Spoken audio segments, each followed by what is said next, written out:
Welcome back. And we're recording. How are we doing, getting on? guys? Good. We got the Cactus Explorer beside us. How about you introduce yourself? Hi, so my name's Stefan, and I'm an Australian who's living in Chile, and I work in ecotourism here, but I'm also independently researching cacti and habitat. So, back to the question I asked you earlier, like, what got you so into cactuses? Because Thomas, could you pull up his Instagram feed? I guess. No. Thank you. But no, what got you like so into cactuses?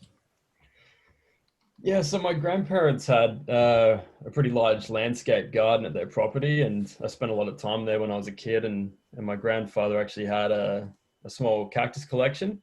So I spent some time looking after that, and then when he passed on, I actually inherited the collection, and my family really noticed my interest in cacti specifically. So they bought me some cactus encyclopedias, and I'd save articles from gardening magazines and stuff like that. And yeah, so I started identifying them and getting more plants, and as the years went by, I became more and more interested in their habitats and where they actually grew in situ. So I started going on some trips to the Americas, and eventually became completely obsessed with the cacti of Chile, especially, but also in neighboring countries like Peru and Argentina. And yeah, so about, I guess, 4 years ago, I made an Instagram account with them and a Facebook page, and just started uploading pictures. And I didn't realize how kind of international or how big of a niche it really was. And before I knew it, I had people asking if I did tours and stuff like that. So I decided to start facilitating ecotourism, not just for cacti, but just general nature photography and nature tourism in general. But most of the tours that I've done have been with other cactus fanatics just like myself. So it's been an interesting journey. Yeah, so Cactus Fanatic is something I didn't really know about until talking to you and finding your page. Yeah, That's a nice it's flower. Sorry. those are some cool pictures, by the way. But yeah, you were saying about ecotourism. Could you explain that a little bit, like what that actually is? Yeah, so basically, it's just having in mind, well, showing people, because a lot of these plants are actually endangered or threatened in habitat from various factors. Some being like mining or expansion of civilization, climate change, and all that kind of thing. So the idea is to go to these habitats, but doing it in a way that doesn't impact them negatively, for example. So when we go to the habitat, we don't take plants with us, or we don't take seeds from the plants, or things like that. And yeah, it's meant to be an educational thing as well, so people can learn about the interaction between the plants and the environment. So Yeah, yeah, always sticking to walking trails and driving tracks and stuff like that, because sometimes people who come to habitat for the first time are not too sure, how to kind of navigate their way around the environment without impacting it in a negative way. Yeah. yeah. Um, when I used to think about deserts, which normally are where cactuses are, I would think there would basically be nothing living there. But just from looking at sort of pictures you have and documentaries and so on, they support a lot of diversity and Yeah. very unique animals and plants. Mm.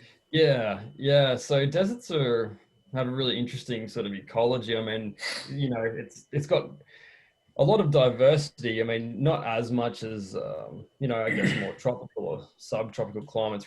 They don't have as a great density of plants, but it's certainly diverse and interesting. I mean, the Atacama Desert's a great example, but it happens in deserts in Africa and stuff as well.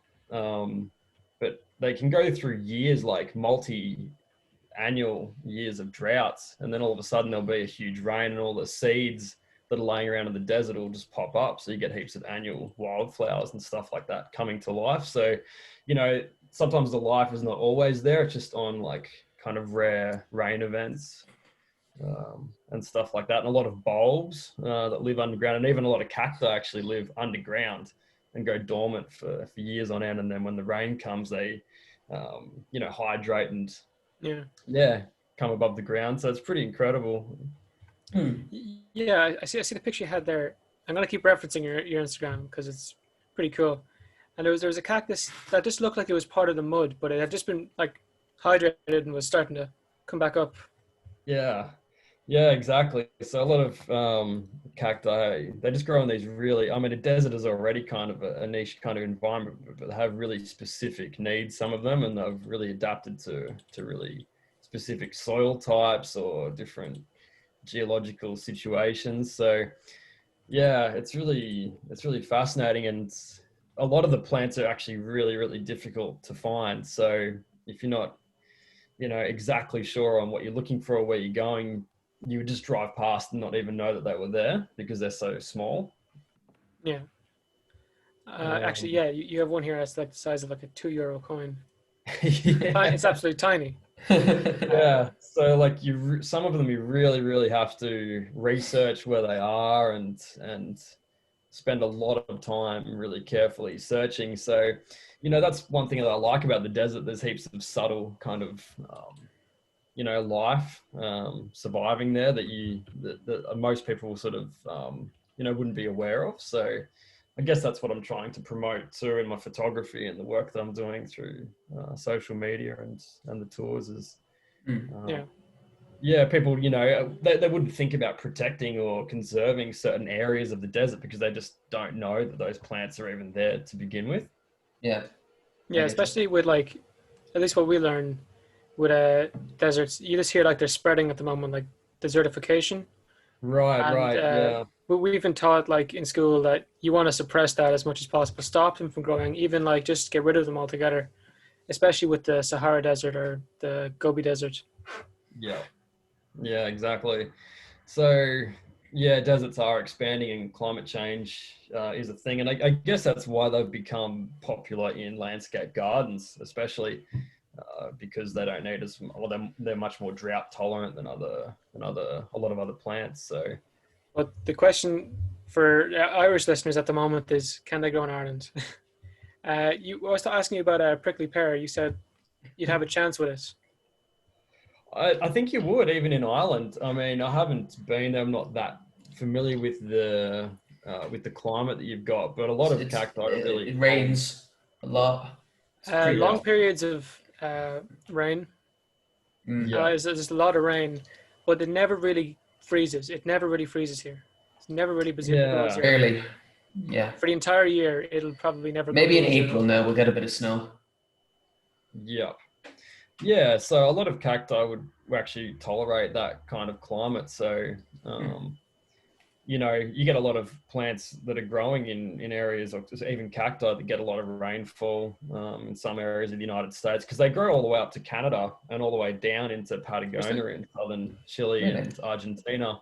I don't think of Canada when I think of cactuses. Yeah, you don't. But like the southern part of Canada, kind of in the center, it's kind of, it gets just hot enough in the summer, I guess, to sort of stimulate flowering and growth, and it does have a bit of a drought period too. But yeah, a lot of them are really tolerant to a lot of water, because where I live in Australia, our winters are really wet and cold, and I can get away with growing heaps of stuff outside. So yeah, it's something that people don't usually associate, with cacti. They think they only grow in a desert, but really they grow in all kinds of different environments. All right. So you're an Aussie, and at the moment you're not in Australia. Australia's going through a bit of a hard shower of COVID lockdowns. We've had a few people on recently from Australia, and like they can't even leave. Do you still have family down there going through the lockdown situation? Yeah, so I've actually just recently come back to Chile. I've only been back here for a few weeks. So yeah, I went to Mexico at the end of February. And so, yeah, basically I was in Mexico when the pandemic hit, and my flights back to Chile got cancelled, so I had to go back to Australia. So I've spent the last 6 or 7 months there. And I live near Melbourne in Victoria, so that was one of the hard hit states with Yeah, COVID. So one of my yeah. friends is in there at the moment, and he's very confused about the whole lockdown situation. He's not very happy with it, but has to go through it. Yeah, I think I mean Australia doesn't have huge numbers like some other countries, but their goal is to basically completely eliminate it, like New Zealand had or did or had for a bit there. Yeah. So I think their goals are really kind of ambitious. So yeah, it can be a bit confusing to some people why they're having such extreme lockdowns like stage 4, where they can, only have very limited, permission to go outside and go shopping and socialize and do things. So Yeah, yeah, it's really hard and it's drawn out for, a long time, really. Mm. I mean, yeah, 6 rough. months I was there, it felt like a year, because yeah, time just felt like it was going so slowly. Yeah. Thankfully, we haven't been as bad in Ireland, but we're getting a bit worse. We had this point where we were at like 20 cases, fucking 5 cases, 0 cases, and then shot up to 200 cases. Yeah, And they're I sending kids know. back to school, which everyone isn't in favor of. Yeah, They it's took such a them out of frustrating. school with 25 cases, sent them back in with 200. Yeah. So, not good. Yeah, no, it's incredibly frustrating. It's still not great here in Chile either, especially in the city where I live. It's still on full lockdown at the moment. So Oh wow. It's tough. It's tough. Oh, Jesus. It's, yeah, it's sort of a psychological challenge, I think for a lot of people, especially when they're so used to just being able to do whatever you want essentially. But Yeah. yeah, it's we'll kind of never highlighting. Yeah. we'll never appreciate freedom so much until after this. Yeah, I know. And it's something that even, I guess, our parents haven't experienced either. So, um, yeah, there's been a few generations in between certain events like this. It's not the first time something like this has happened throughout history, but it's the first time, intergenerationally from the people that we know. Mm. Yeah, Plus, there's the whole factor of like what's happening everywhere, whereas maybe like 100 years ago, maybe something like that, you wouldn't have. Like, I know exactly what the cases are in America today are. Same with Australia. I know what the people are doing. It's weird. You know what I mean? Exactly. Yeah. And like the world has never been so globalized before either, which is probably one of the reasons why it's spread so internationally, because like a couple hundred years ago, a virus would have been a lot more restricted, because humans are like the vector, we're the ones that transport it. So if, not Mm. everyone's not jumping on planes daily, cross continental international travel, like the virus has just got limited ways that it can make its way across the globe. But now, with a globalized world, how many planes are, flying across continents every day? Like, so it's no wonder that it just went bang and kind of. isn't that what happened with New Zealand? Like they just kind of stopped letting anyone else in, and then they got down to 0. Then they let people in, and it went back up. Right. Yeah. So basically, that's kind of what happened with Australia. We had pretty low case numbers right in the beginning, but then there was some complications with people arriving from overseas and not having proper quarantine practices in place. And yeah, all of a sudden, you're getting over 500 new cases a day in just one state. So Which is rough. yeah, That's so bad. yeah, so, Yeah, yeah, it went from like I don't know 20 or something a day to like over 500. So Horrible, yeah, it man. just goes to show. but it's a cookie we've been given. So Yeah, suppose we that's we have right. to get through it. Yeah, we just have to wait it out essentially. Yeah. I But know what's that the the Sputnik solution? 5 vaccine is doing okay. The Russian one.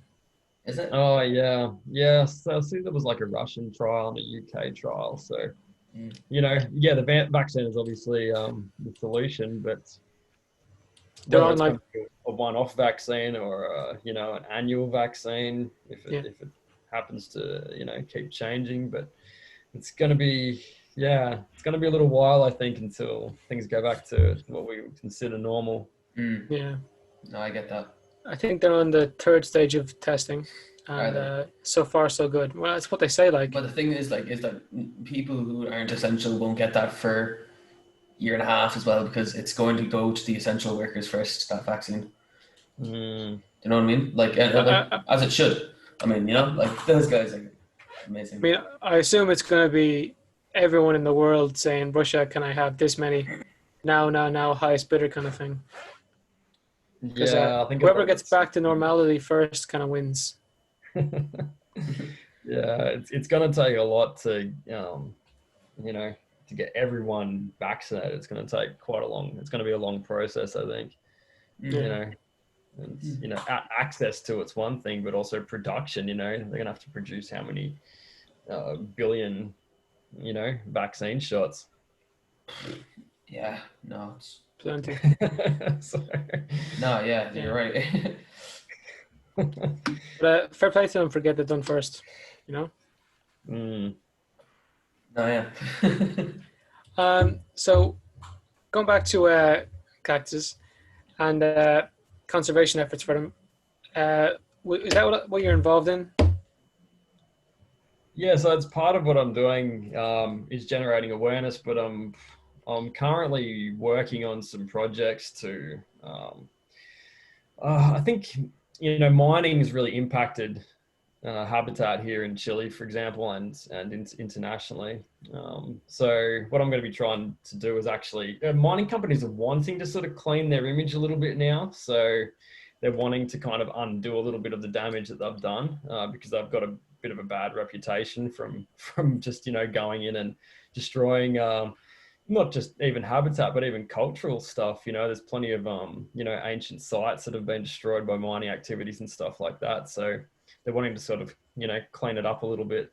But yeah, like in the desert here, for example, I mean, a lot of water actually arrives from the Andes, because it snows there and then it melts and it comes down in rivers, which makes its way all the way across Chile and goes to the ocean. So a lot of plants and even cacti that live along rivers that rely on that water, mining companies have actually taken it, so they stop the water source right at the Andes, which stops, the water flowing across a few hundred kilometers of desert region. So that's really impacted habitats greatly. So, just making sure they actually restore that once they leave is one thing, because the mines come in, block the water, make a dam, and then they leave, but they don't, Yeah. get the water, open the water back up to, go back into the natural river where it was before. So, yeah, I'm working on some more ideas to try and get their attention and see what other projects that or restoration that they might be able to do. Yeah. Well, obviously, like power to you. We're definitely in favor of fixing environments we have left. We've fucked so many up. We got to do our part in fixing them back up. Yeah, and like a lot of environments can regenerate. They just need to be given a chance to do so. And it will take quite a long time. I mean, but I'm sure that if water was restored to some of the areas in the desert here where it's been blocked, habitat would regenerate definitely. It might take a few decades or even a century, but it will happen. And I think that's one thing that people struggle with too, is they want to see immediate change. Doesn't happen very fast. It doesn't, and so yeah, people can kind of lose interest pretty quick unless they're seeing change happen within a year or a couple of years. So Even when they plant like a lot of trees, like you've probably seen that thing pretty recently where they planted, what was it, 20 million trees? Yeah. Yeah. Like you can go and see these places where they planted the trees, but realistically, it's going to take a long, long time for you to see them get much taller than yourself. Right. Yeah, it's not immediate. And speaking of deforestation, that's a big problem in Ireland. We're one of Europe's most deforested countries because Okay. our neighbor, when they were colonizing the world, used up our trees. So Like, Okay. yeah, just that thing with like 50 million trees, George. Like, do you know how many like trees Americans use for Christmas. Oh God, how many? 15 million Christmas trees. So all they did was plant the Five. next year's trees. Yeah, well, pretty much. That's just That's America as rough. well, like, you know? Like, That's That's that's why staggering. Yeah. you use a fake one. That's what we do. same. Or grow your own one. May as well. Yeah. Yeah. It's just incredible the consumerism that kind of, you know, exploits nature, you know, just on so many different levels, you know. It's pretty overwhelming. But It's just a thing of we're only thinking about that stuff now. Back in the day, we didn't have the privilege of thinking like that. You know, yeah. the guys from up north wanted to go kill you, so you had to get the stick, make the spear, you know, cut down a tree to make houses just so you could survive the winter. But we're past all that stuff now. Well, Yeah. most of us are. Yeah, So well, yeah, especially in a lot of developed countries, but yeah, it's tough when you go to a developing country, especially in some countries in South America or in Africa, and you can just really see it's a story of survival, you know. About 5 years ago, I took a trip to Madagascar, which is one of the poorest countries in the world. I think it ranks as like the 10th poorest country globally, and you know it's a they've beautiful got, place.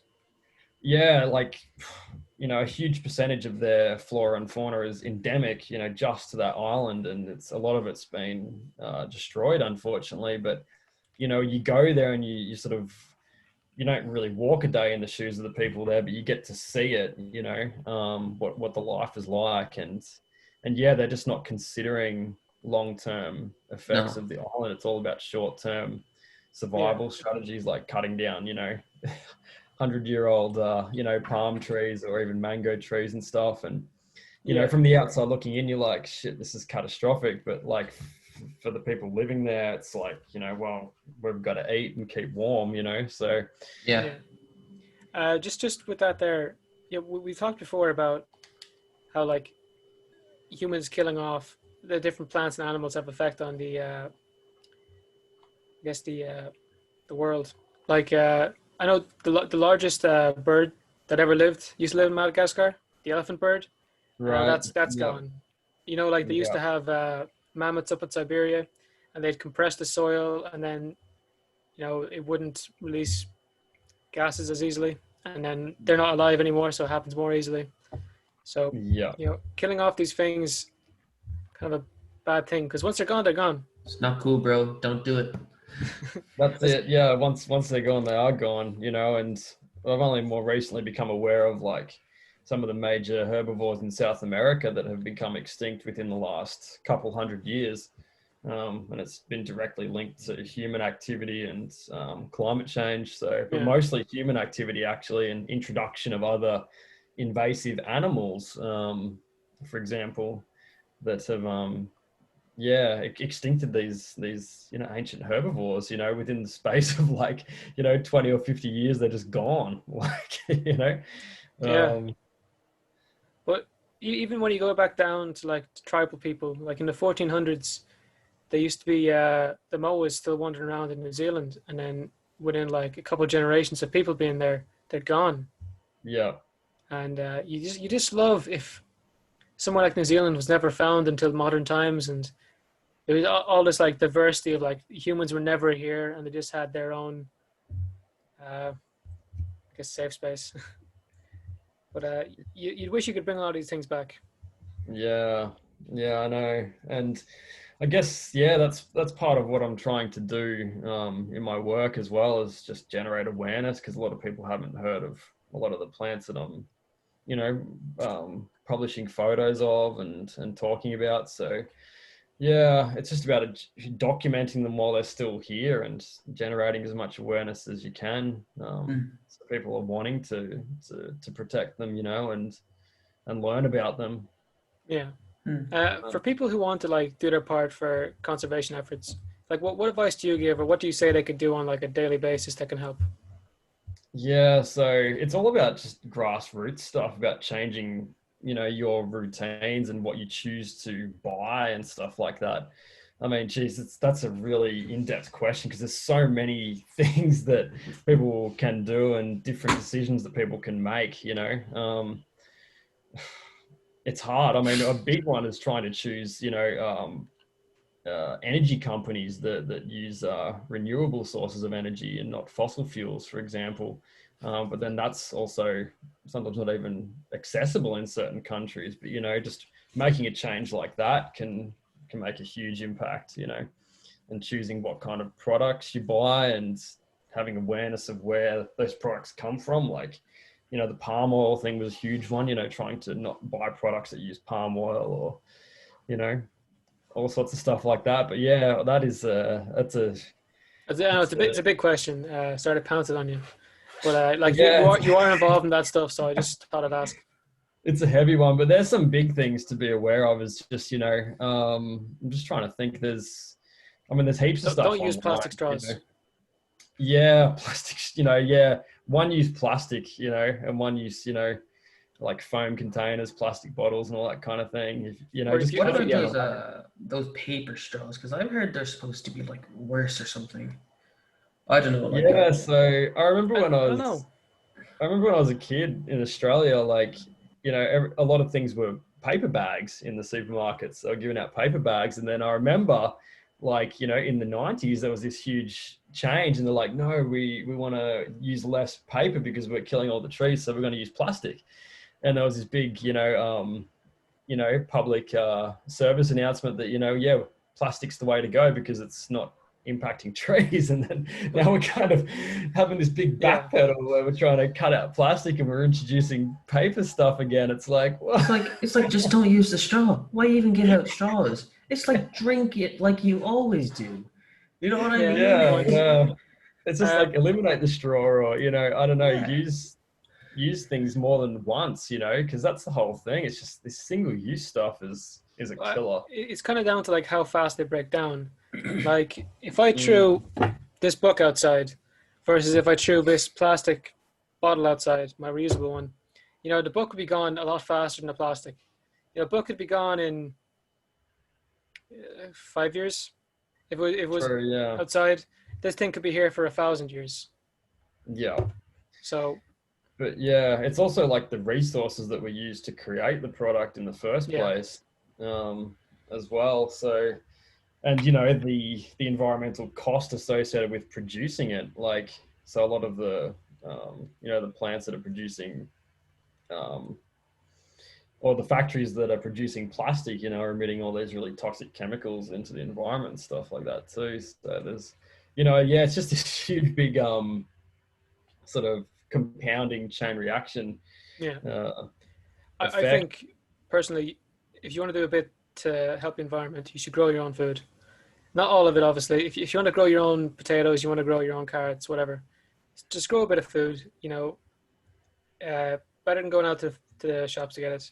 You're saving money as well, so like, why not? Big time. Yeah, I'm a big advocate for that as well. And just, yeah, getting rainwater tanks, you know, and Can't do yeah, that using here. your own rainwater, for example, That's you actually illegal know. in Ireland. Oh, really? Yeah, big ordeal like a few years ago. That because of the way they done it, that technically the Irish government owns the rain. What? See, Yeah, I mean, you know, in Chile, it's nuts too. Water's actually privatized here. I think it's the only country in the world that has privatized the water. Privatized. Yeah, yeah, it's sounds bananas. terrifying. Like McDonald's saying whether or not you can have water. Yeah, You got your but water that's license, about boy. You'll owning be the using that rain, tap. or That's man, crazy. having rights to the rain is something else. I mean, in Australia, you know, you can just install as many rainwater, or there might be a cap on it, but you can install a rainwater tank in your property, you know, and yeah, you can quite easily purify yourself at home. And so then you're using your own water. You're not going out and buying, you know, 1 liter, 20-liter bottles of it in plastic Mm. to Yeah, drink. it's definitely a weird one where like a government or a company owns your rain. That's very, very Yeah. weird. Well, they want to sell it to you, you know. They don't want you to have anything that you can get for free. For free. I So, suppose, yeah. Some uh, rain, sir. Don't mind if I do. Be paying for the rain next. Yeah, no, It's God. like that's bananas. it's like the government coming to your house. You have like a bucket outside your house, and they raiding the shit out of you. Yeah, because when I told Thomas about this, that the government technically owns the rain. It's not even technically; they just do. Um, like if he's like, what if you leave a bucket outside? Like a SWAT team's gonna break into your house. Holy shit! He's got a Oh, Yeah. bucket. No. it's ridiculous. You know, it is just so ridiculous. I mean, I'm sure that, you know, people, you know, or generations ago from 200 years ago, if they knew what we were doing now and how things are being exploited, you know, it's, you know, it's ludicrous. It's just, you know, Alright. I don't know. Get Oh, this. it'd be According to the interesting to state see how, authorities. yeah, in a few generations from now, how people look back on us and, you know, analyze how we, you know, or our governments operated, you know. I wonder will they have less or more freedom? Hopefully more. Yeah. It's complicated, but Yeah. you know, like obviously a big thing as well, which, you know, people try and tiptoe around, is trying to you know, reduce the expansion, or, you know, the the growth of humanity, because, you know, obviously there's more demand for stuff, you know, that's just more demand that's getting placed on natural resources. So Look, we'll go to Mars with Elon Musk and the boys, and you can do whatever there because there's nothing native there as far as we know. But here, preserve the stuff here. Move on elsewhere. have you seen the movie The Martian? Yes, Yes, we watched it yes, together. It's great, isn't it?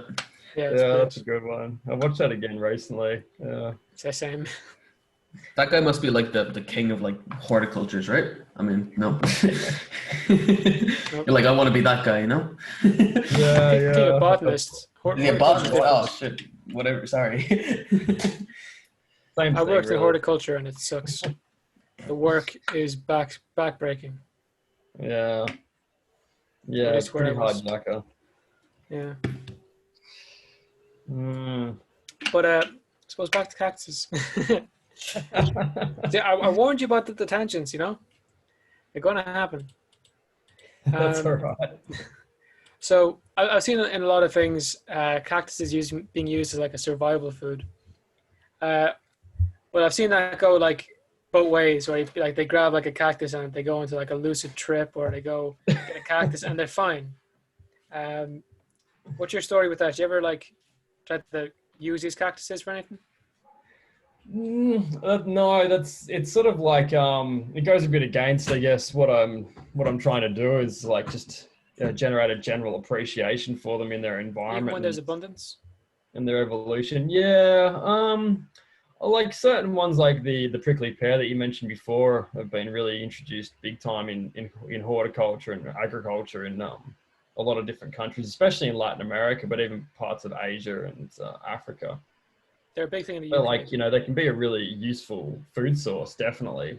You know, when they're grown, uh, you know, grown from seed or from cuttings in those kind of situations. But what I'm really against is actually taking them from their native habitat and being used for that kind of thing. Like, yeah, there's a big issue with, for example, peyote cactus uh, being used for, you know, neo shamanism and stuff like that. People taking them from habitat and, you know, they basically boil them up into a tea and drink it because they're really high in mescaline and, you know, hallucinogenics. So Yeah. there was a huge problem with taking them from habitat because they take a long time to grow. Like one could take, you know, 30, 40 years to grow to the size needed to, you know, get a decent kick out of it. So yeah. Well, there's other ways to get your high. Don't go out stealing cactuses. Like, come on, you're a Yeah. clown. I mean, people are literally going and, you know, pretty much eradicating and extincting certain subpopulations from certain Yeah. areas, you know. Like, I'm okay And with it if you're like a native people. Like, I know, like in in the United States, like Native Americans have the rights to still use these hallucinogenic things because it's part of well, their culture. But yeah, well, yeah, that's the other thing that comes into it is Native Americans who use it They have a if certain way that they do it. So that what they actually do is they actually cut the top of the cactus off, like the photosynthetic part of the cortex, but they leave the taproot in the ground, and that actually reshoots new heads and regenerates. So they're not, yeah, but what these neo shamans are doing are actually extracting the entire plant. So they're taking the root and all, and when they have a truckload of shipment, then they deliver that to wherever it's going, and then they just cut the top off and throw the root in the bin. It's like, so they're not actually doing it in, or not like harvesting it in the same way as Native Americans were taught to. yeah. So Like that's the other problem. if you're native, power to you. Like honest to God, power to you. If you're a guy like me, or you're a guy like Thomas, or a guy like your man beside me, just no, have a bit of cop on. Yeah, and that's the whole thing, is that what I refer to as like neo-shamanism, is it's not like true shamanism with the natives, and they have a practice, they actually live in harmony with the plants. They don't, they know that by taking the entire thing out of the ground, they're going to completely Yeah, kill it, so they really just use a part of it, but leave it to regenerate, so. yeah. Or even if you're going to do it like it's just been explained here. Like, just take the top. Yeah, Leave the exactly. roots. Don't take the whole thing. Like if people must do it, like I'm not condoning that, anyone who's not a native person to do it at all, but like, if they do it, just cut the top off, and leave the root in the Yeah. ground. Like if there's Out of no 10 stopping times, you, just do it the right way. yeah, but that's the whole thing, is like, there's no care taken, because I've been to certain habitats and seen the end result, and it's just complete destruction. It's just like, Yeah. I was going to say, it looks like you've like had to deal with this a lot because you feel very strongly about it.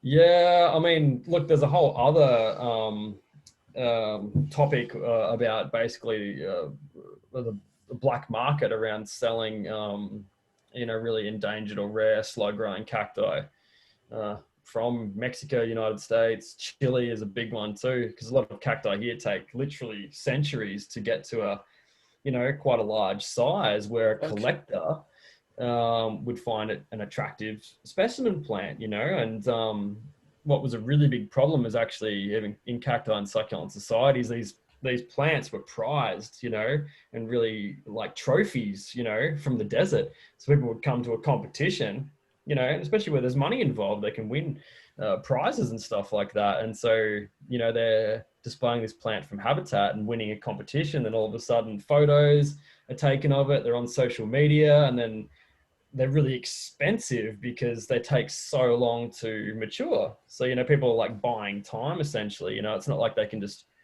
grow one of these things in a few years in their backyard. It's literally taking decades or centuries to mature. So that's where an inflated price comes into the market, So yeah, basically cacti being ripped from habitat and sold on the black market to collectors, which is also a huge problem. Yeah. And it sounds ridiculous. I mean, people have heard of endangered animal poaching, but plant poaching is a huge I problem. tried to explain this to my parents. We were all sitting in the kitchen. I was like, okay, I gotta go. I gotta talk to this guy. And then they were like, oh, what about? And I was explaining, like, because I seen a post you did before about poaching with cactuses and like rare endangered cactuses. And I was like, okay, well, this is what the guy is kind of like about and what he's involved with. I didn't know it was a problem until I just seen this. So it should be interesting to talk about. Yeah, so it's not just happening with cacti, but other desert plants or plants in general that are rare or endangered.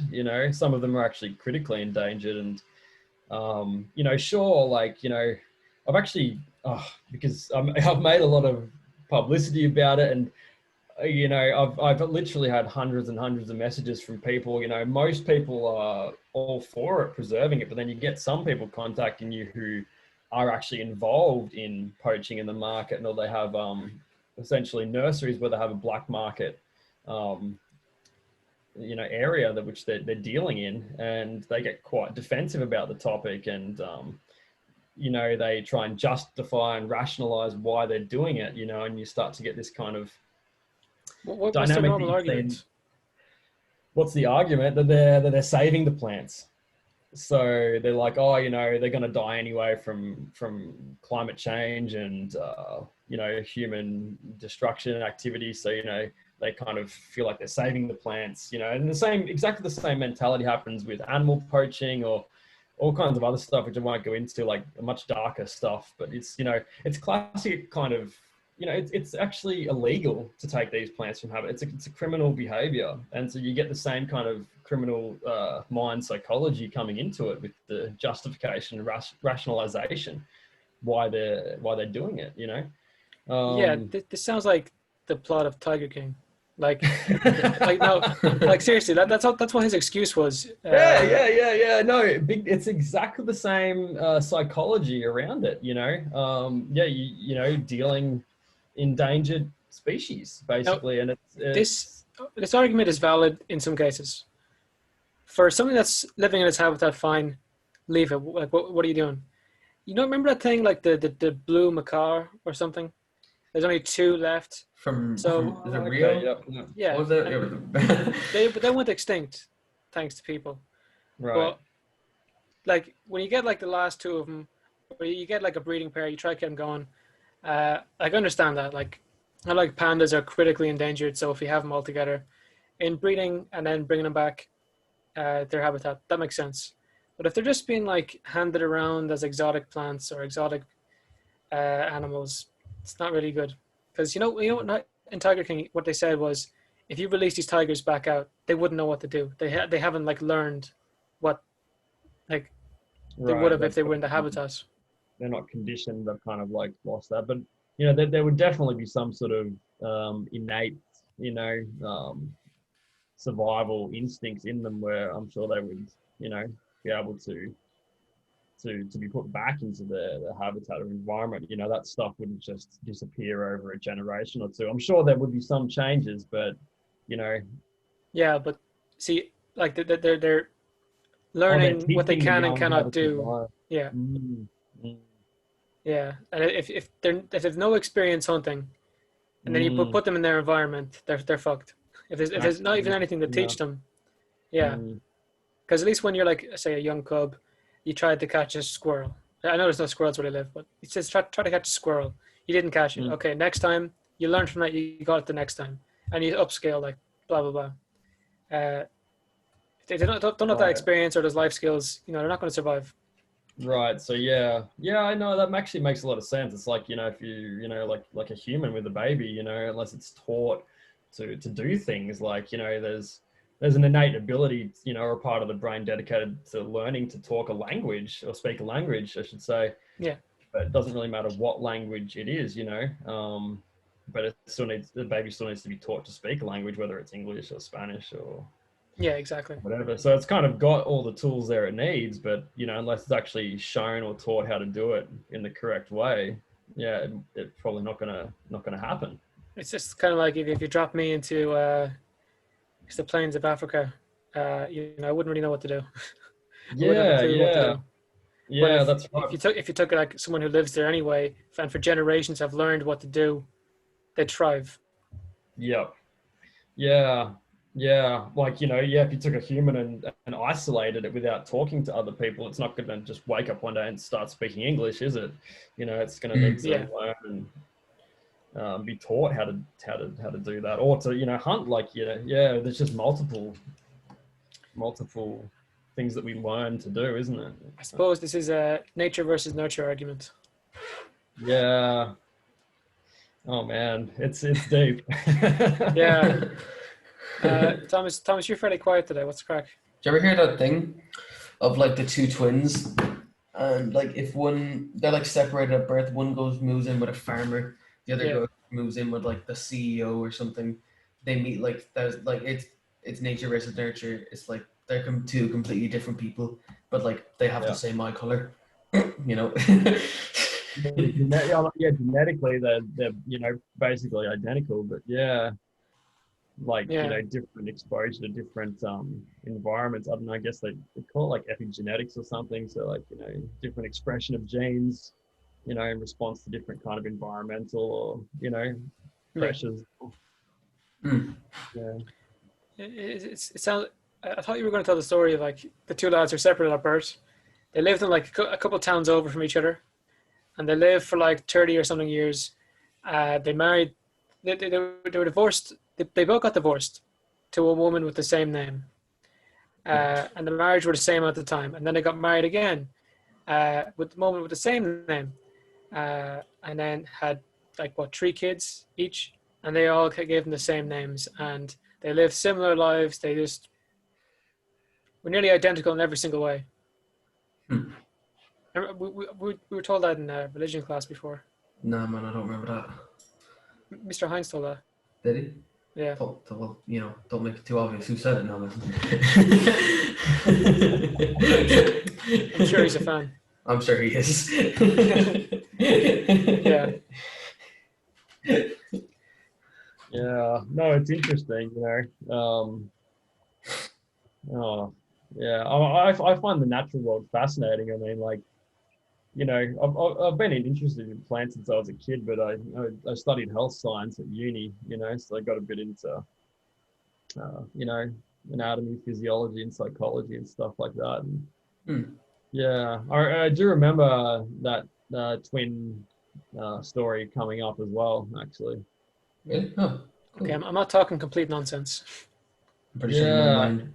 No, I've forgotten about it, but yeah. Yeah. So you said you did a bit of psychology. Have you been like assessing us throughout this podcast? This Stuart guy's all right, but this Thomas guy's a fucking lunatic. No, Yeah. I don't think anyone who studies psychology is essentially the gatekeeper of psychology or has any kind of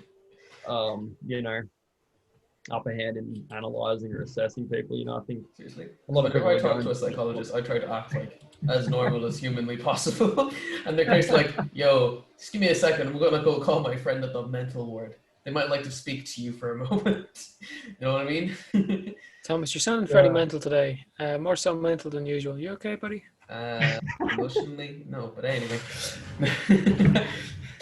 I think psychology is really interesting, but I could never work in mental health. I don't think I did some placements in that kind of stuff, and it's pretty heavy. I think you have to have a certain kind of disconnect to work in those kind of environments. To see it from more of like an analytical perspective, because I found myself getting way too empathetic on the same level as the person having the experience. It was too heavy for me.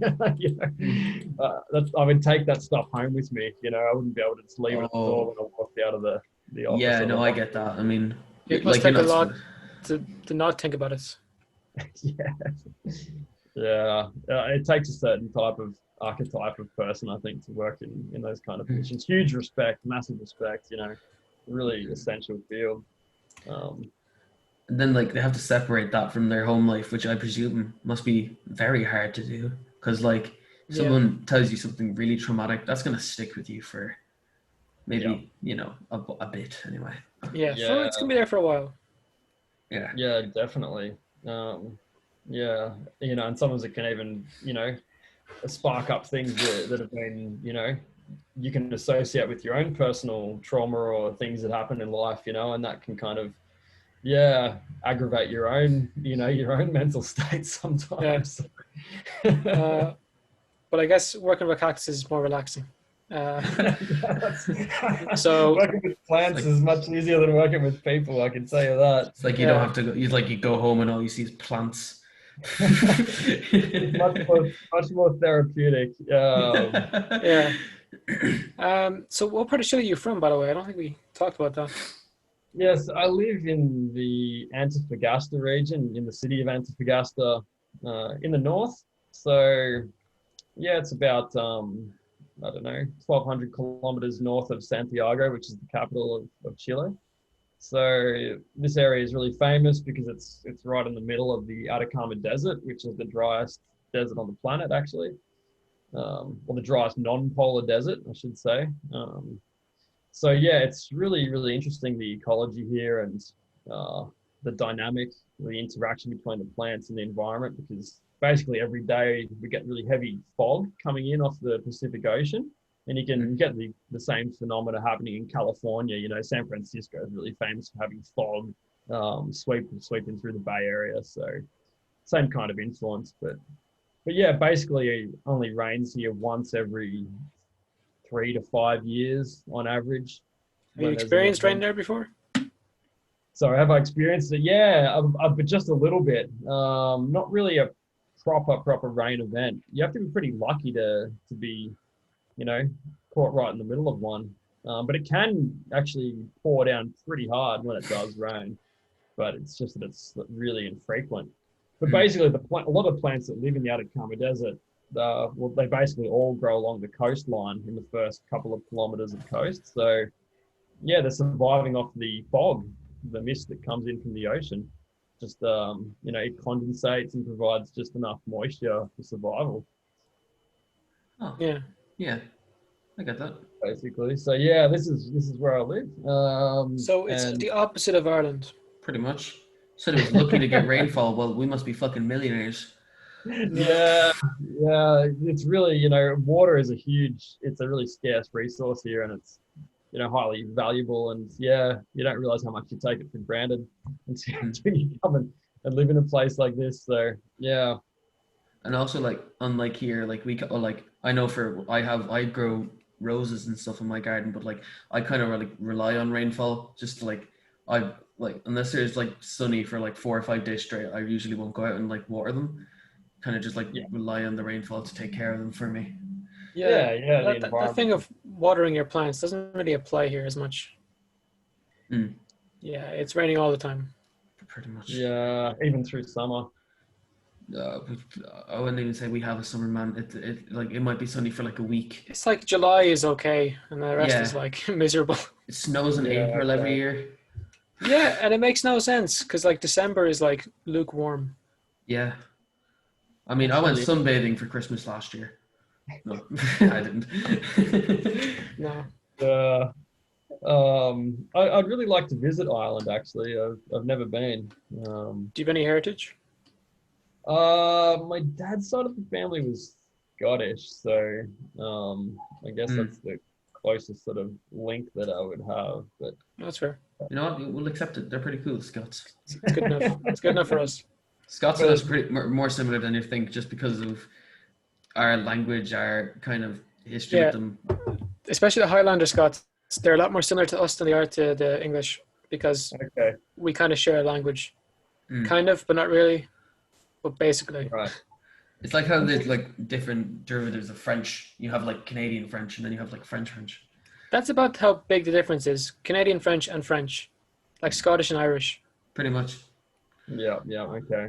That's a good way to, you know, a good analogy for it. Yeah, I'd really like to visit sometime. I've met so many Irish people, even in Australia. Irish love to travel. Yeah, you know, there's more of us outside of here than there is in here. I'd believe that because I traveled quite a bit and worked interstate in Australia, and every single hostel or city that I went to, you know, hands down, there would be an Irish person, you know. And if you didn't meet one on the first day, you know, you'd just be like waiting, you know, until one arrived, because they will. They were everywhere. But it was great though. I mean, like, you know, really, I love the social nature of the culture, you know, and I think they fit in really well to the Australian culture. It's quite similar, the way we socialize. So well, they used to send Irish criminals to Australia, so yeah. Oh yeah, I know. Well, we have a bit of a history with that. Yeah, our country was pretty much built by convicts. Yeah, hard workers. So, you know, Australia developed very quickly. Yeah. Anyway, this has been great. Do you have any message to finish up on?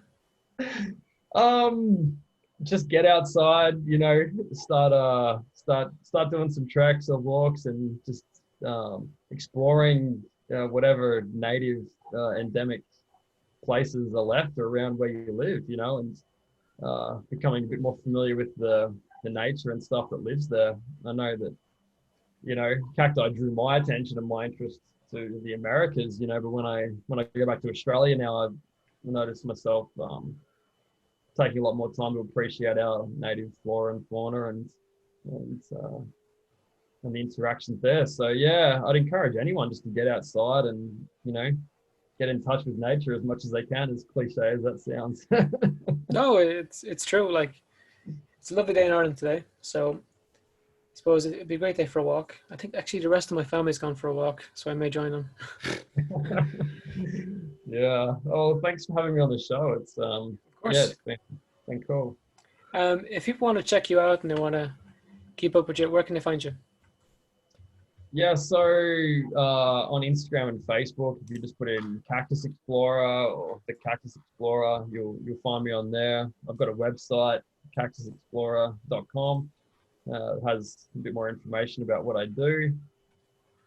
Yeah, you can And find me on there. any chance of YouTube coming anytime soon? Actually, yes, that is something that I've got in the pipeline. Yeah, that's one of my projects actually for the rest of this year is to make a YouTube channel and start making some videos. Yeah, because photos are great, but videos are probably, you know, give a lot more context. So Yeah, especially if you can like inform people about what they're looking at.